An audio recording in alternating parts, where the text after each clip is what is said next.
मोठी वाटेल. लय दिवसाची आलं राजा मायाबीन बड्डेवर बसाली इकडे. घराच्या बाहेर लय दिवसात निघाल तुम्ही. का रे मोठ्या कायच्या गोष्टी चालू आहे बा? काही नाही, मोठे पाटलानं बातम्या ऐकल्या म्हणते काल. ते सांगून राहिले का महाकुंभ मेळा आहे म्हणते बा तिकडे, तर खूप गर्दी आहे म्हणते. पाहण्याजोगतं आहे म्हणते तिकडे चांगलं. असं असं महाकुंभाच्या मग चालू गोष्टी हो काय? म्हणून तर म्हटलं बाबा आता यायच्या कोणत्या गोष्टी चालू आहे बा. म्हणून तर म्हटलं बरोबर आहे ना मग मोठे वाटलाचं. महावीराच्या इथं कोटी आहे ना लोक. 4 कोटी का 5 कोटी काय असं काहीतरी आहे वाटते लोक. मला काही माहित नाही. उडतं आलं तर कानावर. हो ना बा, आपल्यासारखाचं काम नाही ना म्हाताऱ्या माणसाचं. तिथं तरुण माणसाचं जायचं काम आहे कुंभमेळ्यात. आता आपण जर गेलो तर तिथं चंगराचंगरी झाली आहे. कुठे धावपळ करताची, एवढी धावपळ जर झाली गेली तर कुठे लपताय आपण एवढ्या गर्दीत. तिथं आहे साधू संत हे ते आजूबाजूचे खेड्यागावाचे लोक जमा. त्याच्यामुळे तिथं ते 50 कोटी झाले म्हणजे लोक एवढ्या गर्दीत कुठे जातं बा. हो ना, पण आता आपण तरी का पाहिलेलं पुरत काय? आपण म्हातारपणी आता कुठे जाता नाही तर जाऊ ना. इथं राहिला पाहिले जाऊले काले जाई नाही तर काय मरणले काले आपलं. झाले का हरकत आहे? पाहिलं होते ना. हो ना मोठ्या तू बरोबर आहे ना. आता तुझंच काय चुकलं काय? मरत्या हे बी तर जीवनभर पाहायला नाही भेटलं, कष्टात जीवन गेलं. आता मरत्या हे बी तर पाहायला भेटलं पाहिजे आपल्याला. तिकडे गेलं तर मेलं इथं काही वाटत नाही ना. आता नाहीतरी आता आपले अर्धे पाय मसनावर गेले आहे. पण आता आपल्या म्हणण्यानं होईन का ते? गावातल्या सरपंच तरुण बिरून अशा माणसाला म्हटलं तर ते त्याच्यासोबत आपण जाऊ शकतो. आता आपल्या तिघाच्या म्हणण्यानं होईन का ते? पाय ना मग सरपंच गिरपंच आपण काही तरुण पोरं घेऊ काही का आपण आता मीटिंग माझ्या घरी ठेवून देऊ. आता आज मीटिंगच घेऊन घेऊ आपण. मग आता म्हणू ते इलेची बी म्हटलं घेतलं आपल्यासोबत तरुण मंडळी राहिलं ना. आपण म्हाताऱ्यात जाणं बरोबर नाही एवढ्या दूर. तरुण पोरं जर असले सोबत तर आपल्याला हातभार होते बा. बरं ठीक आहे ना मग तुमच्या घरी घेऊन घ्या मग मीटिंग. मी काय करतो मग झाबरूला सांगतो का बा सगळ्याच्या घरी जाऊन सांगून दे म्हणून का बा मोठ्या बाटल्याच्या घरी मीटिंग आहे म्हणून. बरं जा लागा मग आपल्या कामी. बरं झालं राजू तुम्ही इथं सापडले, नाही तर तुमच्या घरीच यायला लागलो असतं मला.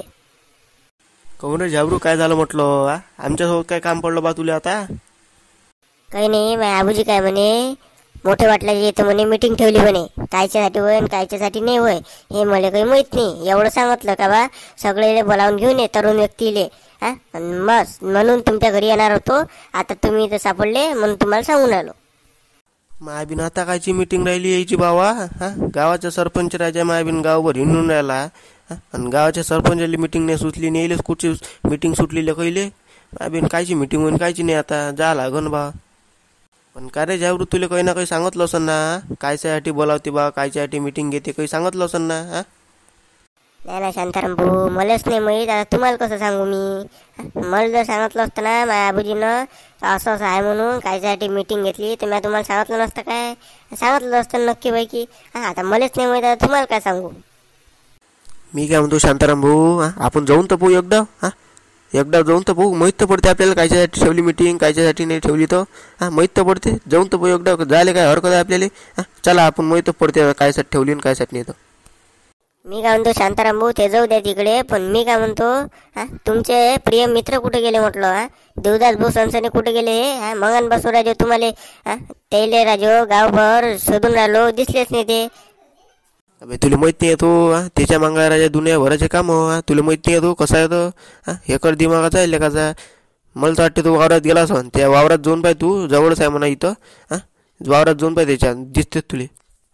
बरं जा तुम्ही मोठे वाटल्या घरी जा. तोपर्यंत मी नाही देवदास बोले घेऊन येतो बनवून.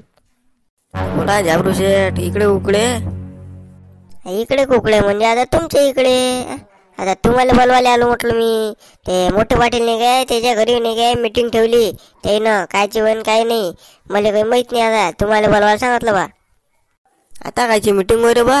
आता मायाबीन सरकारी काम इथं नाही आलं रे बा आपल्या गावात. आता कायची मीटिंग होय म्हटलं? आता तुम्हाला पहिलेच तर सांगितलं बाबा, मला काही माहित नाही म्हटलं ह्या मीटिंगचं कायसाठी ठेवली आणि कशासाठी ठेवली. तर मला म्हणे माझ्या आबूजी म्हणे फक्त तरुण पिढीला बोलावून घेऊन ये म्हणे. सरपंच साहेब, शांताराम भाऊ हे सगळे तरुण पिढी तिकडे जाऊन पोचले. आता तुम्हीच राहिले फक्त. तुम्ही आता वावरात दिसले म्हणून वावरात आलो तुम्हाला बोलवाले. अरे बापरे जाबरू, एवढा दूर आला बे मग. गाव कुठं आपलं, वावर कुठं पाहिलं माय. हां माय बिरा एवढा दूर काय आला फालतू एकट्यासाठी. हां जाऊ देता, मी असलो नाही तरी मला शांत राहून सांगतेच ना मीटिंगमध्ये काय झालं काय नाही तर.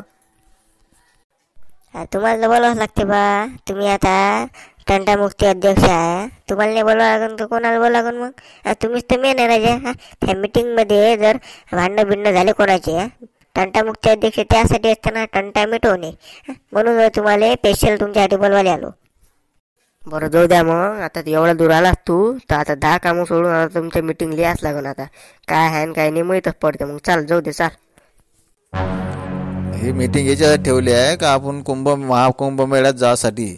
आणि आम्ही म्हातारे माणसं आहे, आमच्यासोबत जर तरुण पोरं असले कोणी जाणारे तर ते ना सोबत जा गेलं म्हणजे बरं राहीन बा. याच्यासाठी मीटिंग ठेवली आहे. ज्याला जायचं असन त्यांना आपण यादी करून पद्धतशीर मग तयारी करू.